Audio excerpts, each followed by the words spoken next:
Good morning. Welcome to the Unitarian Church of Los Alamos. I'm the Reverend John Cullinan, your minister here.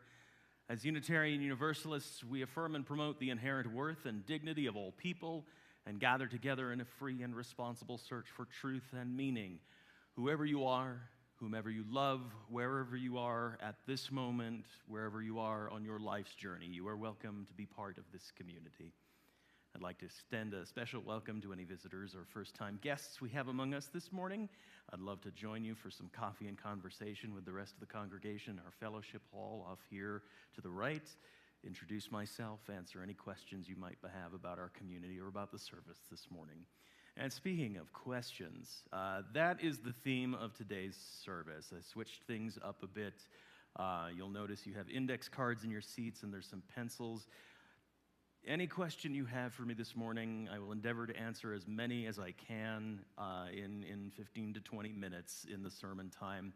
I got about halfway through writing my sermon notes this week and realized I was writing the same sermon as I did the week before, and that was a sign. So here we are today. And now, let us prepare for worship.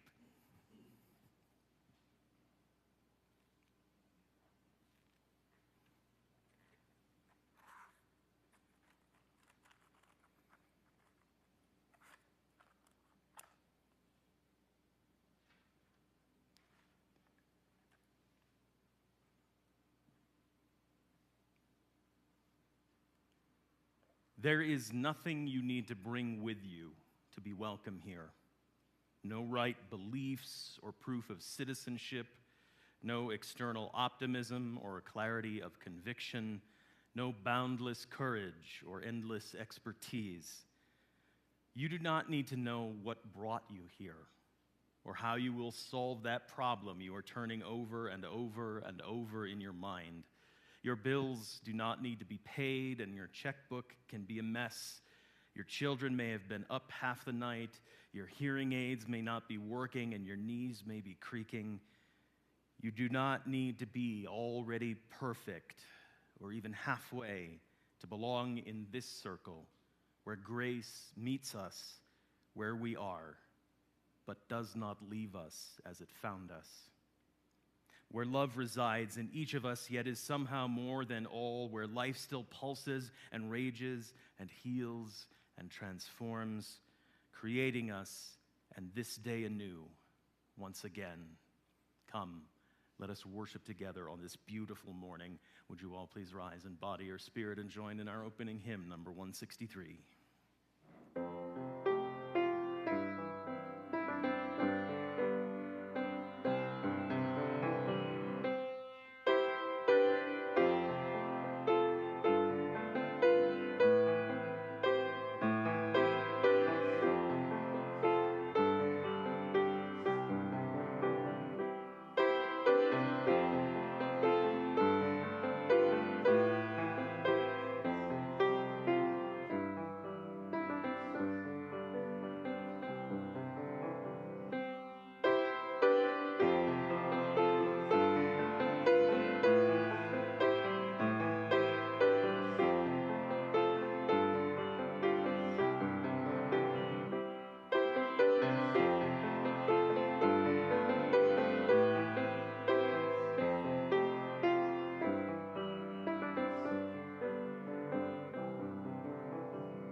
Please remain standing and join in our affirmation.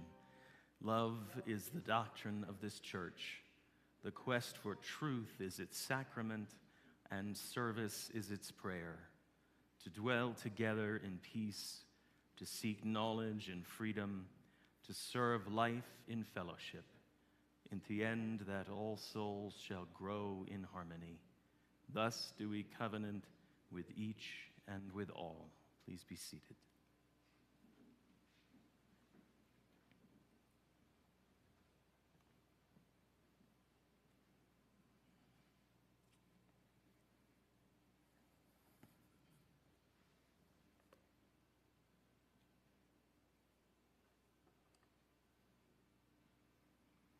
For all our joys and all our sorrows, whether we share them aloud with one another or we hold them close and quiet in our hearts, let us be together in a moment of silence.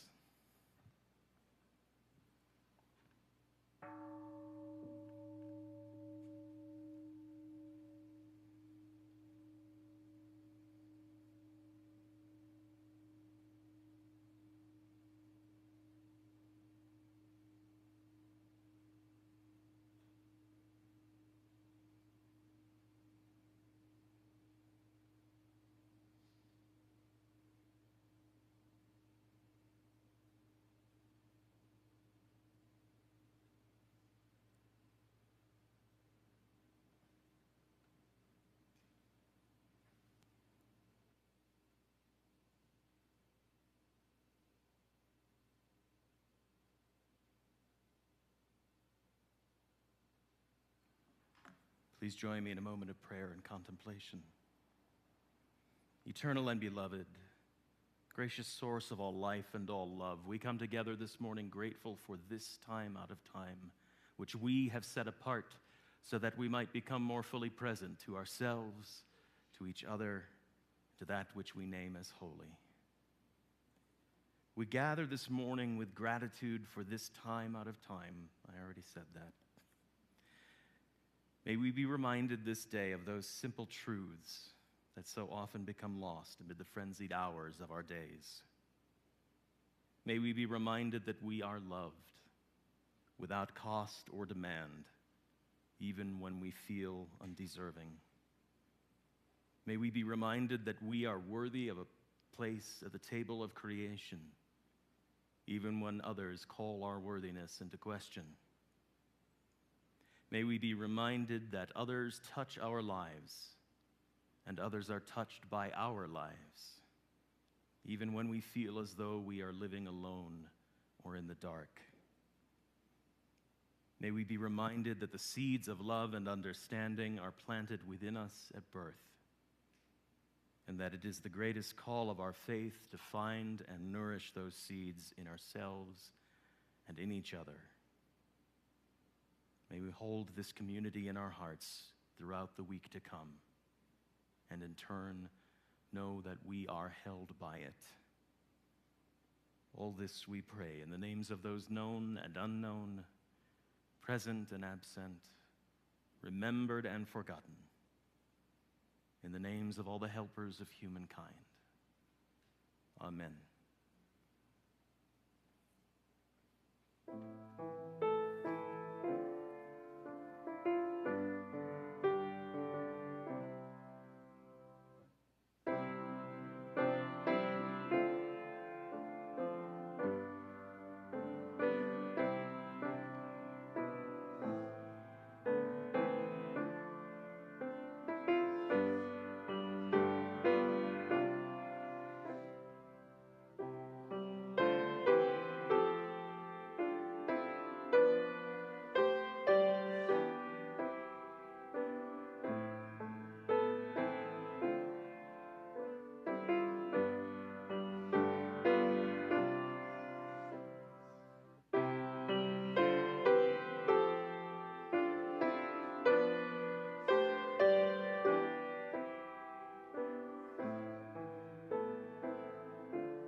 So I'm going to tell this story, and then as Yelena plays our anthem, I'm going to come around and collect your questions. So this is your probably 2-minute warning to get those ready for me.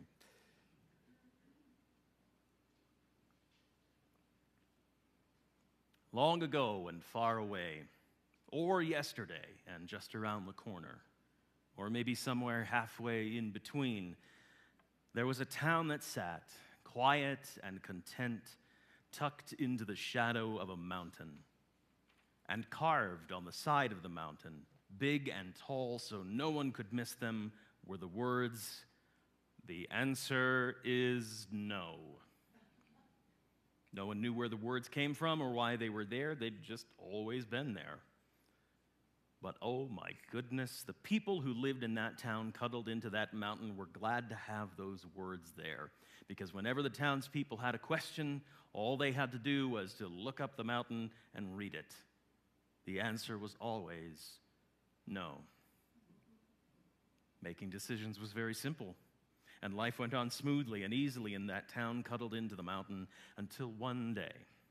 Now, on that particular day, Ma Custis was about to make dinner for her family, and she just couldn't decide, because sometimes you can't, whether to make stew or steak, pasta or potatoes, dumplings or donuts. So she went out into the yard. "Should I make liver for dinner tonight?" she asked, and looked up at the mountain, and the mountain said, "The answer is no." All right, I knew that, really. Nobody is crazy about liver. But should I maybe make steak for dinner? And the mountain said, "The answer is no." Should I make chicken? And the mountain said, "The answer is no." Should I make tacos or tofu, baked beans or broccoli, pork chops or popcorn? The mountain said nothing, but the answer is no. Ma Custis asked more questions until the sun disappeared behind the mountain. And she kept on asking questions until the sun came up around the other way. And all the mountain ever said was, "The answer is no."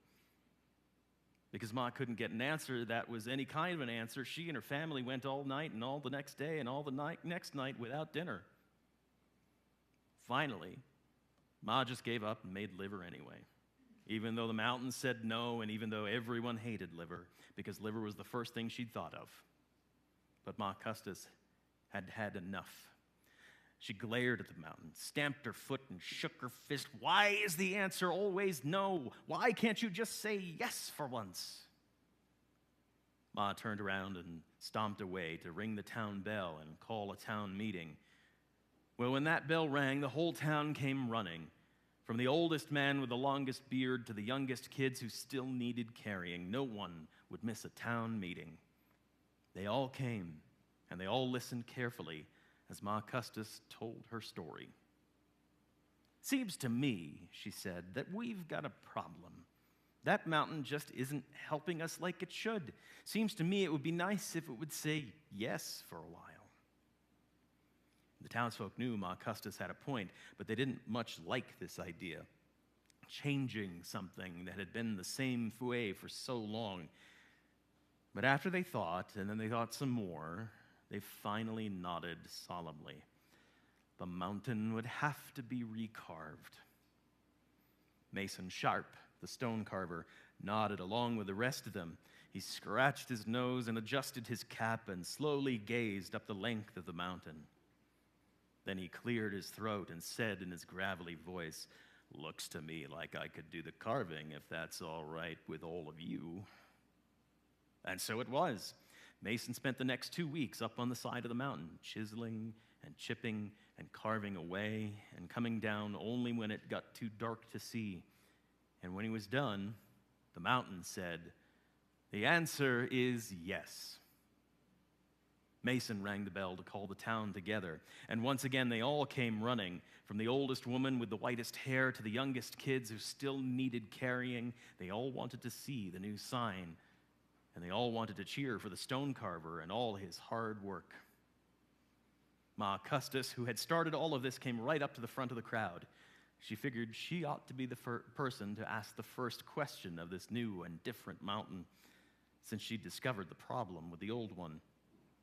She stepped right up to the foot of the mountain, looked way up to the top, and asked, "Should I make liver for dinner tonight?" And the mountain said, "The answer is yes."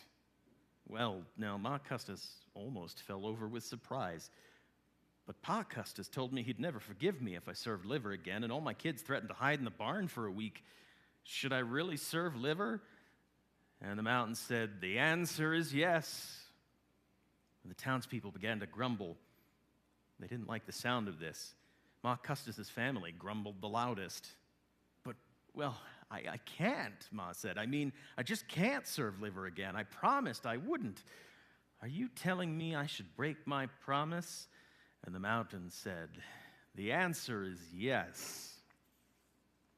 The grumbling got louder. And Ma Custis, well, she glared at the mountain again and stamped her foot and shook her fist, and she turned to the townspeople and said, this just isn't right. This just can't be right. What are we going to do? Once again, the townsfolk put on their thinking caps. Everyone thought. Ma Custis, Pa Custis, and all the Custis kids, who probably thought the hardest of all because they were worried about the liver. Very, very worried. Finally, the smallest, but one of the Custis kids piped up, why does there have to be just one answer? Can't we have more? The townspeople gasped. No one had ever thought of such a thing before. They mumbled and they grumbled and they talked amongst themselves, and finally they decided that the mountain ought to say, the answer is sometimes yes and sometimes no and sometimes wait and see and sometimes I just don't know.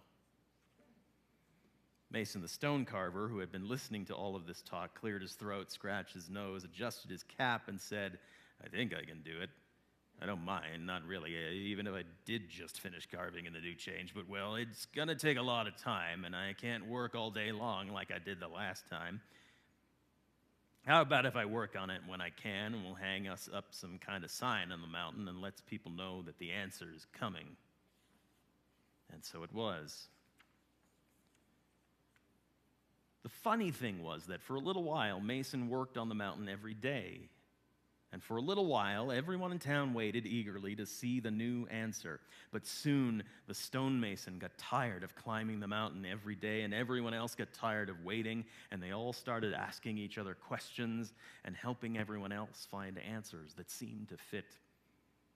The townspeople realized that different questions usually had different answers, and that sometimes the same question had more than one answer, and that there were many more answers than they had ever imagined.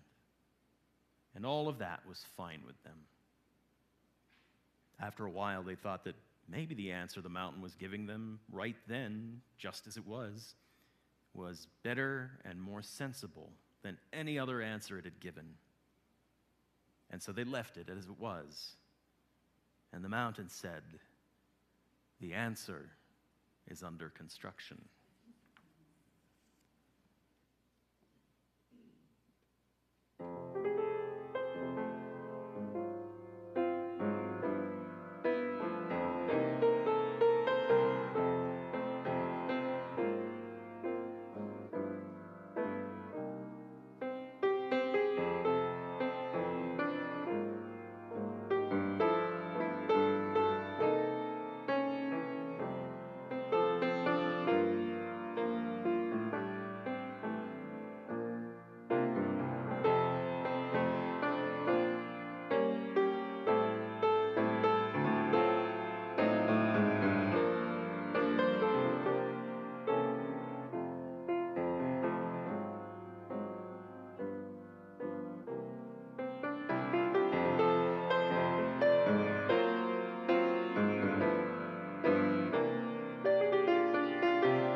We'll start off small here. What is your favorite color? You know, it's shifting right now. It's kind of in flux here. It's green, but it's also starting to be purple. I don't know why, but there you have it. What 3 things do you like to do for fun? Well, I think maybe I've mentioned before improvisation. That's my main source of fun. Had a lovely workshop all day yesterday about improvising songs. That was a blast. And then I play banjo terribly, and well, I write stories. Those are my fun things.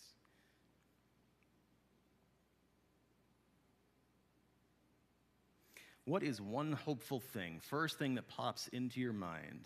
First thought, best thought. I did a few weeks ago. No, man, it's over a month ago now. Time. Every year I get invited over to the high school for their humanities class because they do a world religions unit every year, and they invite local clergy to come in and talk about their faith traditions from personal experience. And so I've taught about Unitarian Universalism in the high school for an afternoon for a decade now, and every year those 17, 18-year-olds ask the most sharp, incisive, good questions about what's going on. They're in tune. They pick up stuff.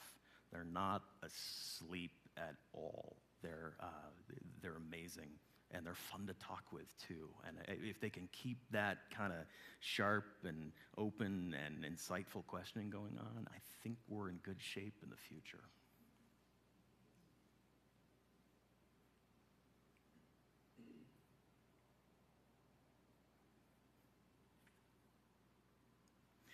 Whatever its flaws, traditional religion places significant emphasis on its adherents becoming better, kinder, more generous people. How does Unitarian Universalism speak to making us better than we are, particularly in our individual relationships? This has been the topic of my preaching, I think, for almost this whole church year now, because that's where my personal focus has been. I talk a lot about the purpose of us getting together is to learn to become more fully human, to become the whole person that we are, to do that in our own practices, and to come together with one another to reflect back upon one another what we see in one another. Now, this is me. This is the program, how I'm writing it right now. So, in terms of how does Unitarian Universalism call us to be better people, especially in our individual relationships, we have our principles, and I think contained within there are the motivations and the grounding for becoming better people and treating one another better and having better personal relationships, but they're so broad, so open to interpretation, I don't know that it's the same thing from church to church to church.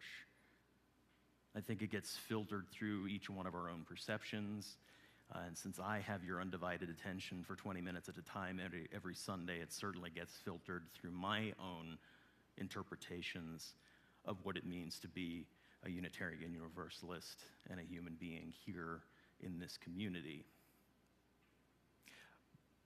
My focus, well, here, I'm going to give you the words I've been repeating over the last several weeks here, are being able to approach one another with a willingness to trust.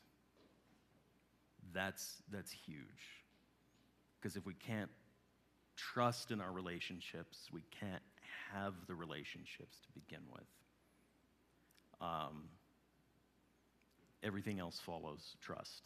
Trust leads us to love, leads us to openness to new things, leads us to openness to the new things we're finding within ourselves as we interrelate with one another, leads us to get deeper with ourselves than we might do on a day-to-day basis when we're walking through the world outside these walls, and the culture is based more on a sense of mistrust, stranger danger, don't get involved.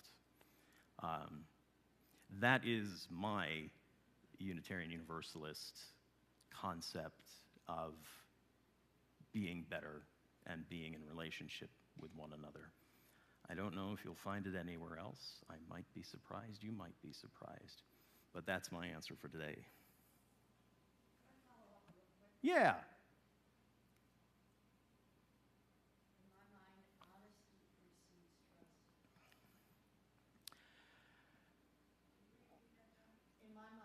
Honesty precedes trust.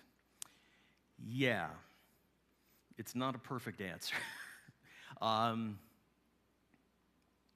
The way I've framed it in the last few sermons is this. It's a willingness to trust, not a blind trust walking into everything, because people are imperfect and they do let us down. But it's rather, which instinct are we starting a first contact with? Am I going to put up a wall so I don't have to worry about it, or am I going to be open to perhaps a new connection? Yeah.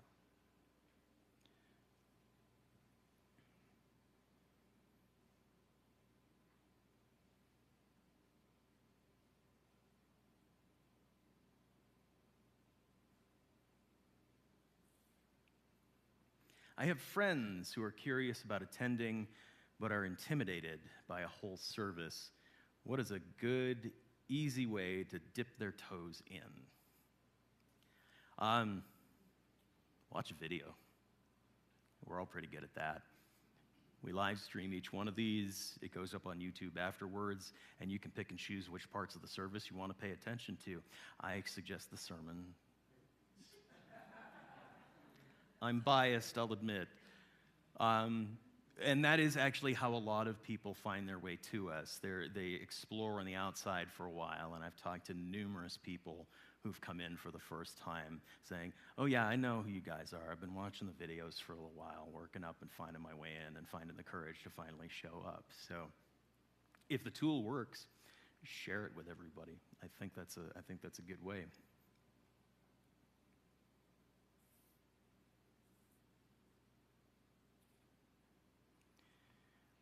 Where does our pledge money go?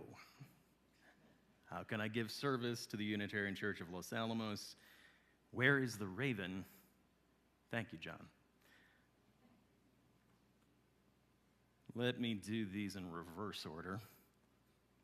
Where is the raven? The raven is Crow is on sabbatical. She took a little trip.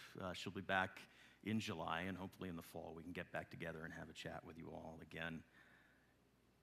How you can give service to the Unitarian Church.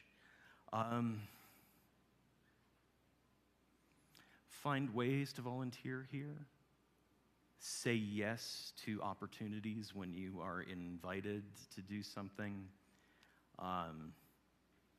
Share your talents with us and give us some time, because that's honestly right now what we're most in need of.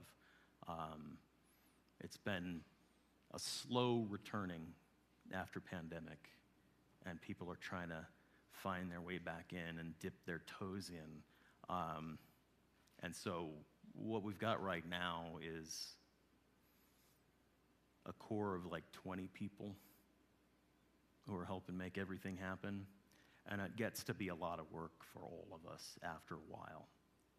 It takes a lot of effort to keep a church going on Sunday morning and from week to week. So if there are ways that you can give from top of your intelligence, the talents that you have, if there's some way to contribute and some way we can find to hook you up with something that works that way, seek that out. Let me help you find something, and pay attention when the calls for help go out over our various channels. It's a good way to serve. It's a good way if you've been looking to figure out how to get in here, much like watching the videos, and you want to get closer and more connected with the church. If you're coming in for the first time, it's a great way to meet people. It's a great way to get involved and feel some sense of ownership of the congregation, because the congregation is you. As to where your pledge money goes, I have a practical answer and I have a philosophical answer. And I'm going to be talking about this next week because we'll be kicking off our annual canvas then too. So let me give you the brief answer, and I'll go into detail next week. There's your invitation to come back again. Practically, the majority of the money that we raise through pledges and through our other income streams goes to paying salary and benefits for myself and the staff. And that's typical for any organization, really. I think we're somewhere between 75 and 80% of our income goes to that. And the rest to program expenses and all the exciting things like insurance and utilities and building maintenance and things like that. Philosophically, where pledge money goes is to maintaining the various programs that the church is carrying out in service of its mission, both inside the walls and out in the community. So I tried a couple of years ago, and I'm actually working on it right now for the Canvas materials for this year, a pie chart of money split out by the mission, by how those dollars get spent. So we could look at it as Tina's salary and benefits are part of the RE mission of the church, but it's also tied up in program dollars and practical things and utensils, that's not the right word, supplies, but also a piece of what I am paid to do is also religious education. So some percentage of what I'm getting paid is part of that RE mission, and some percentage of what I'm getting paid or what Tina is getting paid are part of the social justice mission of the church. And a portion of that is pastoral care, and a portion of salaries are the music program, along with the money that we spend on sheet music and licenses to broadcast the music every week on the live stream and things like that. And the mission is really how I want to push this for folks, and you'll see me focusing on this over the next several weeks. Because how we carry out the mission is, I'm pretty sure, what gets you all invested in being a part of this congregation. Nobody joins a congregation because they want to be the chairperson of a board or a committee. Nobody joins a congregation because they want to help pay the light bill. People become part of a congregation because there's something that we're doing either amongst our people or out in the community that you want to be a part of and you want to support. And so the question is, what of that do you value? And as mercenary as it sounds, what's the dollar amount of that value to you? Because that's how we keep it going. Yeah, a lot of it is staff time, but that staff time is spent towards steering that mission and making sure we're on course and having opportunities for people to participate. So I hope that helps.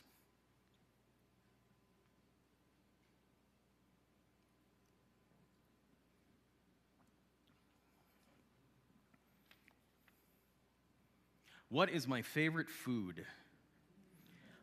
I think it would be easier to list what is not my favorite food. Liver? Actually, no. I've never really eaten it. I can't say that I don't like it. That would be wrong. Hard winter squashes, don't like them much. Sweet potatoes, not my favorite thing. I'll eat them, not my favorite thing. Yeah, that's probably it, honestly. I am the platonic ideal of the omnivore, otherwise, I guess.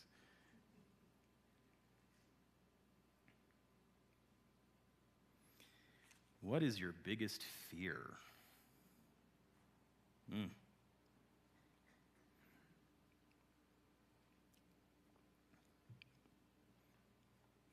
On a phobia level, it's heights and claustrophobia, but those are minor.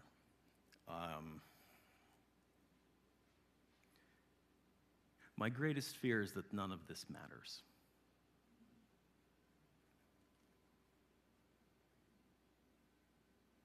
This is intangible work mostly. This is counter to how the world operates in a lot of ways. And I spend a lot of time talking about what a better world might look like, because the stories we tell shape us. But I know that what goes on outside these doors is a hurdle, is hard to love. The divisions are hurtful. The knowledge that we can't really affect how other people behave in the world is frustrating. But we keep showing up every Sunday, and I keep getting up here every Sunday, trying to pump out that alternative story, the one that I hope will shape us. And I know we are small. We are small, but we are mighty. And really my greatest fear is that all of our time and our effort and our money and our resources and our passions and everything that I pour into what happens here won't matter in the face of it all.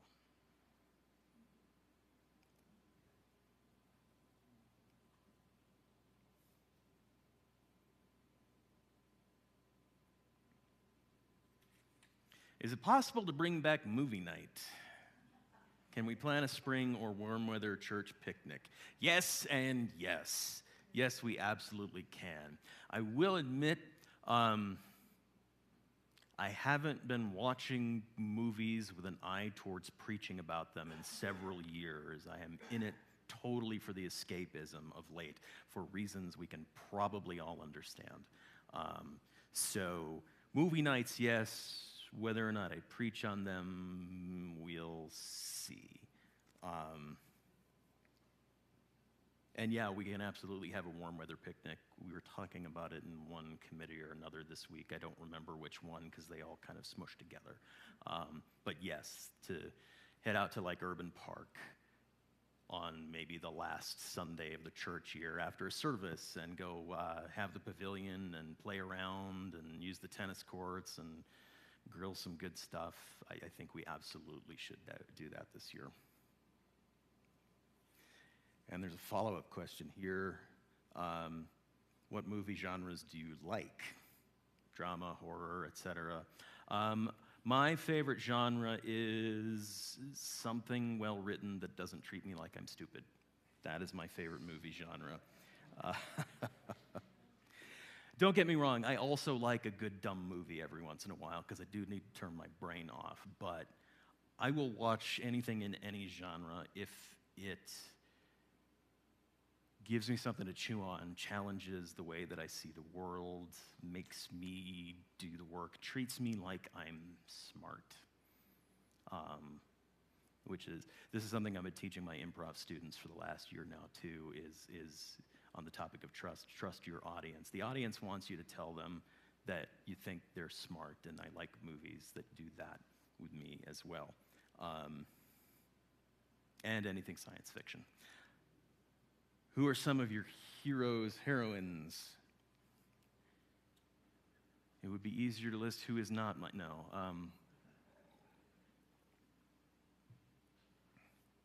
My heroes. Mr. Rogers. Mr. Rogers.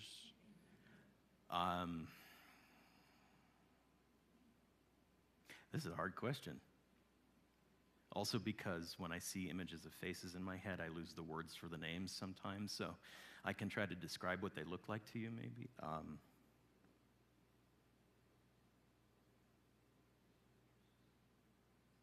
Yeah, I landed on Mr. Rogers and I'm stuck there, and I know there's more, but I think that's a pretty good one to start with.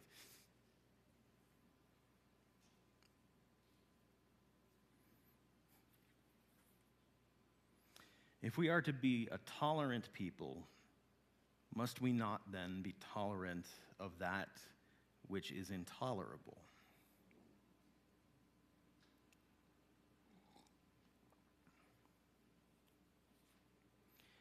How many are familiar with Karl Popper's tolerance paradox? Karl Popper is a philosopher who writes that in order to have a truly tolerant society, we have to be intolerant of the intolerable, otherwise it all gets shut down. And I don't know that we're called to be a tolerant people. There's several reasons. Here, I'm giving you the mini version of a sermon that's like in its third week of gestation. I've grown weary of the word tolerance. Because I don't think it's a good enough word. I don't think it rightly describes what it is we are actually trying to build here, which is a just world and a fair world and a world where we can be one. Tolerance smacks to me lately of acceptance is the better word. Tolerance over the years, and I think throughout history, has often been practiced with a look towards, if you can conform to my expectations, I will tolerate your existence. Tolerance is acceptance on my terms. Acceptance is acceptance of the person in and of themselves for who they are, whoever they are. So, looking at it that way, tolerance in terms of being intolerant of the intolerable makes some sense, because by God, yes, I'm going to set some terms and some boundaries for what is acceptable within the just society that I am trying to build. And if you can't be the kind of person who is as accepting and open as the rest of us are trying to be, if you are a crack in the foundation, a point of division within that world we're trying to build, maybe go work on that before you find your place here. These are all very random, squishy thoughts right now. It's a thing that's been floating in my head for a while, but acceptance is the key.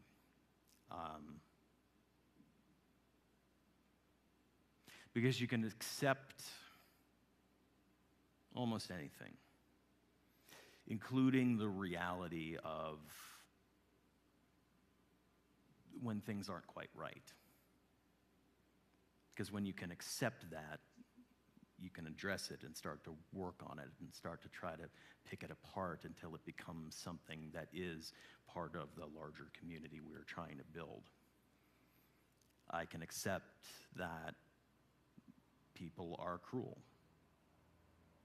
because now I have something tangible that I can start to work on. I can accept that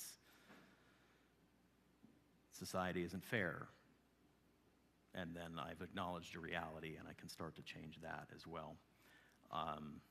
Yeah, totally random, no good conclusion to that one, but that's been part of my struggle over the last couple of years, so some insight into that.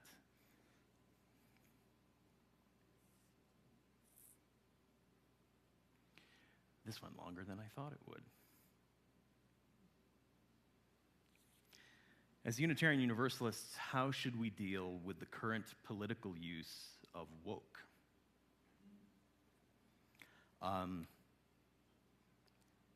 Two-word answer: reject it.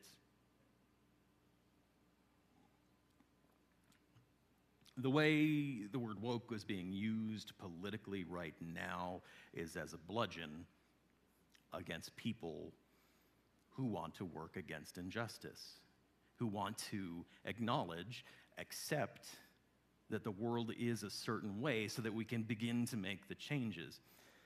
And the word woke came out of the black community in the form of a phrase, stay woke, which meant don't stop paying attention to where systemic injustice is impacting your life and your community. And now that word has been taken as being used as a political tool to silence people, to judge people, to call it an evil. And whenever someone flips the meaning of a word like that, sets a definition to it, instead of trying to run away from the word, refuse to play the game. Don't acknowledge that, or don't accept, in this case, the terms of the game and the rules that they're setting for it in the way that they use a word. It has a meaning that has deep relevance, especially within communities like ours who are working towards injustice. When you let somebody else set the terms of the game, set the rules of the game, you're playing by their rules if you're feeding into it. So yeah, reject the politicized interpretation of the word woke, because it's not what it means. And we need to take the air out of it, because it's hurting a lot of people.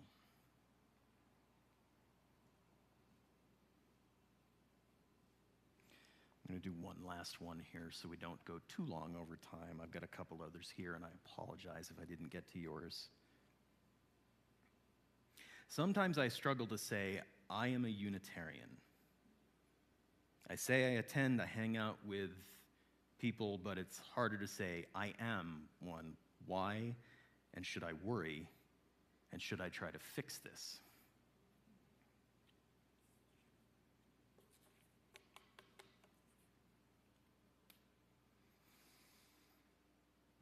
We talk about membership as a pathway, as a road in. And I, for one, want people to walk it at their own pace.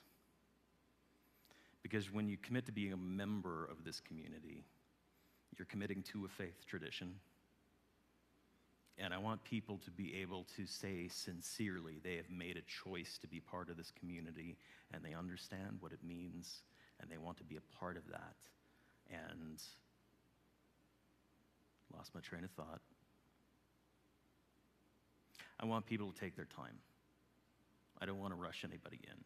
I don't want to do like I did, which is at this age, you're making this commitment, whether you like it or not. Get in there. Say the words.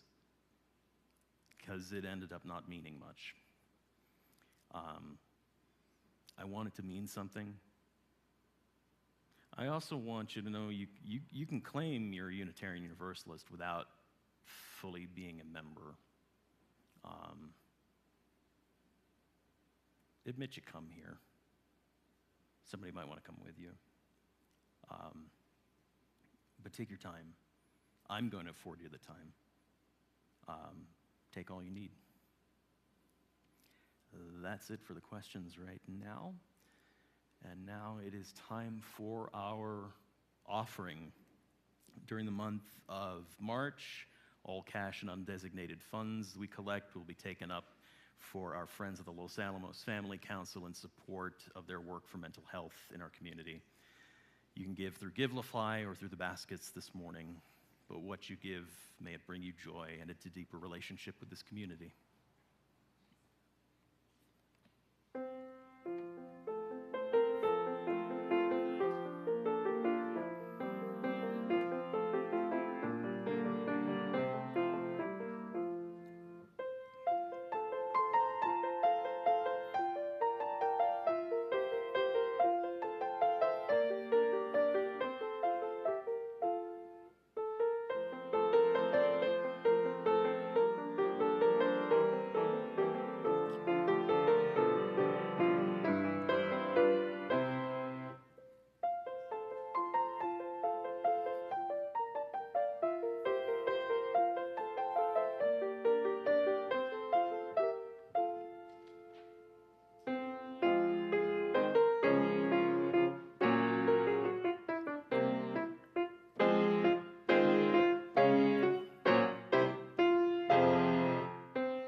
Just a few announcements before we depart here. First up, it is the second Sunday of the month, which means it's time for our second Sunday forum, which will be starting shortly after we finish here. Take some time, go get a cup of coffee, and meet back in here. We'll be hearing about the new Seed Library project here in Los Alamos and get all our information about that. Next Sunday after the service is a soup and bread luncheon, and I know we love those. If you are able to bring some soup or a loaf of bread or a dessert, let Barb know here, and she'll tell you what to do, and we'll have a lovely meal together. And then for those of you who are interested, after you have some soup and some bread, join me in here for an introduction to Unitarian Universalism. This is a chance for newcomers and folks who have been here for a while alike to come in and learn a little bit about Unitarian Universalist history and our principles and what we are trying to do in the world as a prelude to that pathway to membership I was just talking about. And the following Sunday, March 26th, will be James Carroll's monthly Bible study class. That will happen in the fellowship hall after the service as well. And now would you all please rise and body your spirit and join in our closing hymn, number 331.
Friends, may life bless us and keep us. May the light of life shine upon us and out from within us and be gracious to us and bring us peace. For this is the day. This is the one wild and precious life we have been given. So let us all find a way to rejoice and be glad in it. Go in peace.